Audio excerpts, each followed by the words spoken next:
Hey guys, welcome to Punky's World. Thank you for coming in.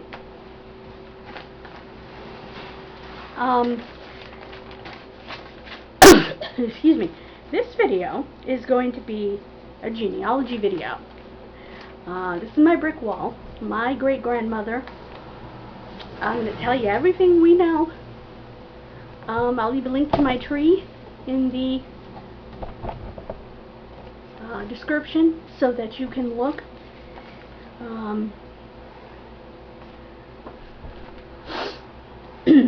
Her name was Patience Burgess Wilson.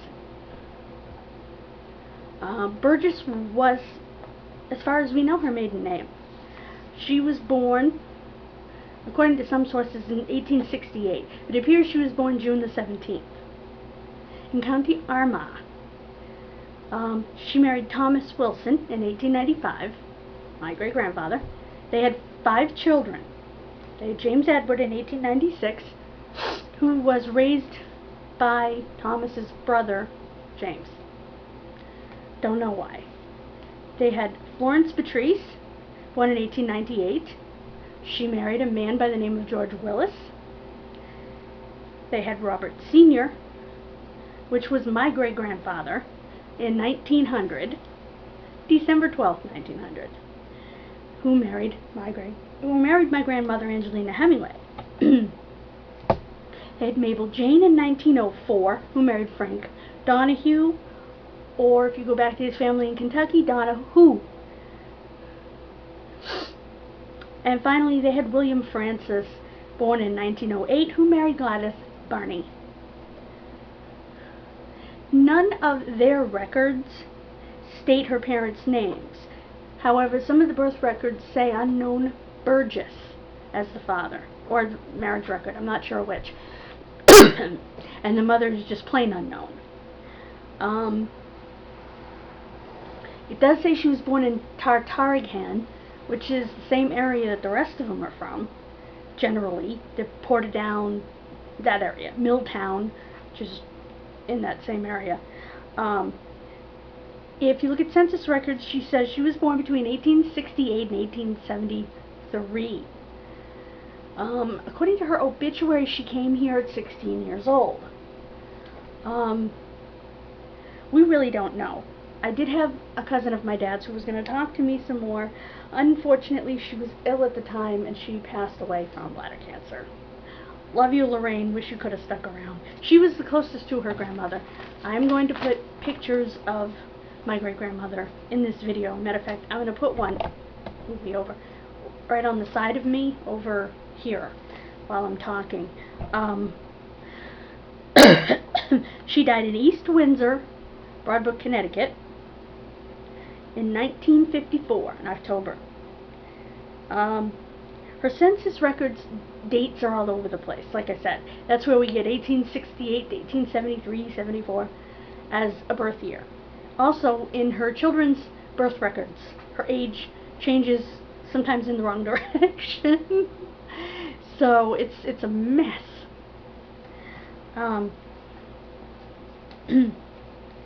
Now, I have as placeholder parents William Burgess and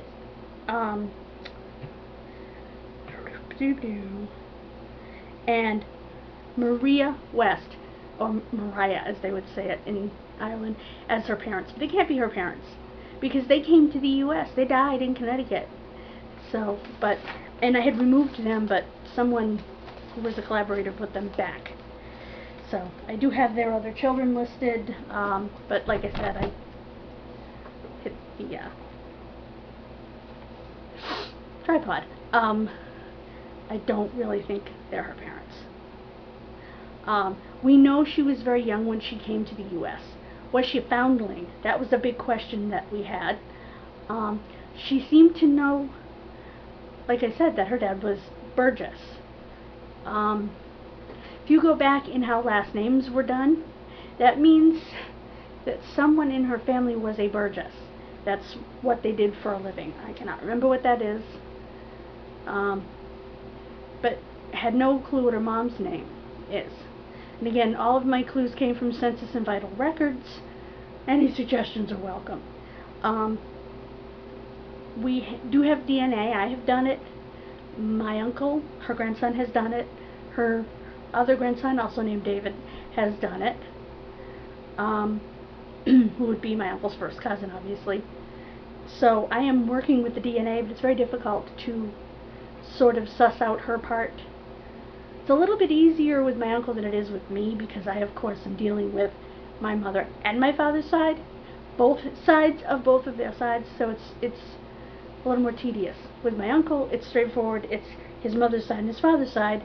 I just go to his father's side and work through the ones that are not related to the Wilson side. And those would be Burgess, or whatever her name truly was. Irish women tended to use their middle name as their name. I learned this from a friend whose name was Mary Kate, but she went by Kate. Still does. And just by going over the records, we had Mariah Louise, went by Louise. But the French women did that too, as I showed you in the video, Cleaning the Stone. My great aunt Delia, her first name was actually Ida. We did find another potential for patients living in the United Kingdom, in England, in the UK census of 1871, as a niece of a couple. She was a baby, like 2 or so, and she's definitely a potential. She's in the right age group.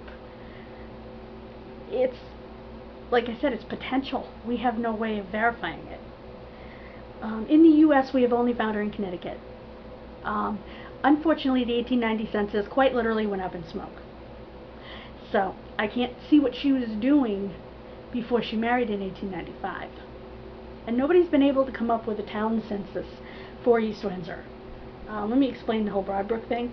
Broadbrook is a village in East Windsor. It's actually the main village because it's where the town hall is and stuff. And the family was there working in the mills.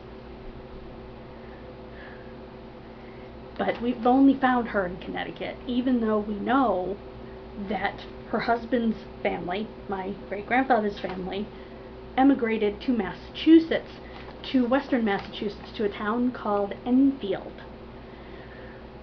There were 4 towns that were drowned to create the Quabbin Reservoir, to somehow pump water from way over there to Boston. Don't know how. A lot of pipes, I guess.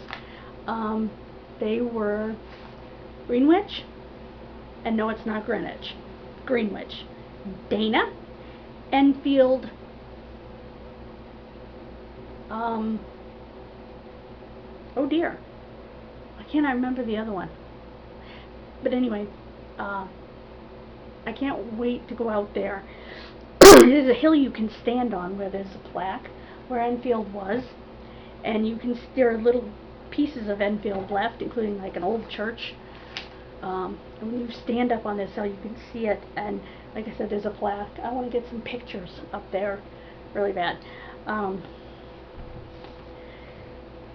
because it's where they lived from the time they came here up until they went to Connecticut in the early 1900s, and some of them stayed after that. The cemeteries in those towns were dug up, disinterred, exhumed, and brought to the Quabbin Park Cemetery in the town of Belchertown. Want to go there too? Got a lot of relatives buried there. As a matter of fact, one of our relatives that they actually moved to East Windsor, because they moved some of them to the Windsorville Cemetery in East Windsor, where my family is buried, on that side. This side is buried here. When they did, one of the burials that they moved was a little boy named Jamie. Jamie's stone was broken, and instead of either trying to repair it or salvaging what they could and sitting it on his grave, it was found by family behind a tobacco barn near to the cemetery property. It's really kind of sad. Tobacco was a huge industry in that part of Connecticut, along with obviously the mills, woolen, silk, that sort of thing. So it's possible the patients could have been in Massachusetts, is what I'm getting at. It's a long way around Robin Hood's barn. But I have no proof of that. My biggest stumbling block, I think, is the lack of an 1890 census. I wish that I could get town censuses, and believe me, if I drove, I would go down there and search them myself. But see where she was in 1894, the year before she married him.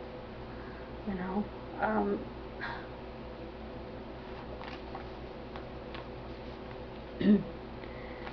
We also found something interesting in the DNA. We found a relationship, actually multiple links, to a lady named Peninia Patience Dalzell. Now I'll tell you why that's important here. Look. And that is because, well, not only was Patience this woman's middle name, but Dalzell is a family name. Mariah Louise, the sister of Patience's husband Thomas, married a James Dalzell, and is believed to have married his brother John Dalzell after James' tragic death.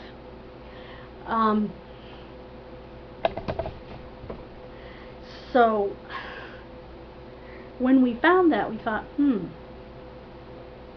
that's a little strange, because the Dalzells I'm related to would come after James. She's before. And then I start to see other Dalzells, and I'm like, and they all go back to her. They're all children and grandchildren of, well, they're all grandchildren of her children. Several of her children. That are the DNA matches are all grandchildren of several of her children, and great-grandchildren of several of her children. Actually, I think they're great-grandchildren. So, one child in particular, her great-grandchildren did a lot, but a lot of them. And so, it keeps going back to her and her husband. Now, we assume, what they say about assumption, that the relationship is her and not her husband because of the name. We think it's possible, based on history, that Mariah Louise was actually related to her husband in some way. We know that other family members married other family members in that family, which is not unusual, because in the UK they do that to keep family names and family lines blood pure, although it's anything but, because then you pass on genetic illnesses more easily. But they try to keep the blood pure anyway, and so it's not unusual. We did find one that was a, how do I explain this? She married her nephew, basically, and it was like, ew! Yeah, it's one thing, people married their first cousins all the time, but your nephew? Gross. And then, in that same line, you go further down, and someone else married like a, I don't know, I think it was a first cousin or something, and it's like, okay, that line is heavily embedded in the same DNA. So, it's like, well, I have a lot of matches, actually, that are double. What I mean by that is, if in your family, and this was also common back then, you have, for example, I have it on both sides of my family, my father's grandfather and his great uncle, brothers, married my father's grandmother and her sister. My mother's grandfather and his brother married my mother's grandmother and her sister. So you end up with what's called double cousins that way. So you end up with, even as it goes a little bit further back, you end up with more centimorgans in common, more DNA in common, because you have both sides in common. On the one parent's side, you have both the paternal and the maternal line in common. So, and I have a few of those. Which means that they look at the centimorgans and they say, this is the relationship. Well, no, actually the relationship's a little further back than that. It's just they were double. So, you have to understand that, too, to know that what you might think is a first cousin, I don't know, twice removed, or a first cousin once removed or something, is actually a first cousin like 3 times removed. It's just there were 2 grandparents in common instead of 1. So I have common ancestors with, we'll just say my cousin Paula. Okay. Both her great-grandparents and both of my great-grandparents were siblings. So we are related through both our great-grandmothers and our great-grandfathers on our father's side. So it's going to show us more related than we actually are, because, well, we are by DNA. So that might help you with DNA a little bit, to know that if there are double relations or other crazy mix-ups, you're going to share more DNA with people than you would if the relationships were straightforward. How this relates to patients is, again, that benignia, and a potential for there to be a relationship between the families, and there likely was some sort of relationship between the families because of where they were all located in Ireland. They all tended to come together, and they tended to live in the same areas in Enfield, Mass. There was a section that was the Irish section called Smith's Village, and that's where they lived. So you go through the Enfield records, and yes, the records still exist. You can go through them on Ancestry. They actually have them, copies of the actual cards, at the Antiquarium Society in Worcester, Massachusetts. I have them other places too, but that you can look at them, libraries and stuff. And I'm sure they have them in historical societies as well. Actually, I know they do. They have them at the Quabbin Historical Society, which is located near the Quabbin Cemetery. Nice people. Was able to get a lot of information from them. Fortunately, the newspapers from that era in Western Mass are on microfilm at the college, and they are so nice. So, just to give you an idea about research and, you know, the links that we've gone to, believe me. And when I say we, I mean my mother and I, because I don't think my mother gets nearly enough credit for the genealogy work she did, because she did a lot before I was even into it. Trying to see what that says. Okay. I was looking at the time, because she wanted to find her dad, and her mother gave her a name, and it turned out not to be her father, so it totally screwed the tree, and we had to start over. That's only like the 3rd or 4th time we had to start over, because computers die. But now we have I'll show you, and this is where we keep our genealogy. This little guy, it's a thumb drive. Boop. This is where we keep our tree, so that we have it off the computer if we get a new computer. And it's convenient to have it on here, by the way, for another reason. And that is because And that is because you'll always have a USB drive in a computer. You won't always have a disk drive. Although, fortunately, I can still put my genealogy software on the computer, which I've already done. Right here. Look at this. It actually, the plug, the wire for it, actually clips, I don't know if you can see it or not, into the bottom, which is really neat. You just go here to the corner and pull it out. See that?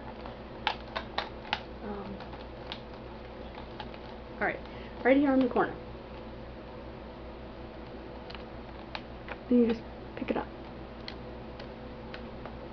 Plug small end into this, big end into the computer, and I don't think it's going to open. Oh yeah, it will. Boop. Right now my photo studio software is in here, which I did not realize. Anyway, that's it. We got this because we had a fouling up drive on a different computer, and I'm so glad I kept it, because I don't have a disk drive on this one, because most laptops now are made to be so thin that there's no room for a disk drive. So, you know, a CD drive. I'm not talking a floppy disk. I'm talking a CD drive here.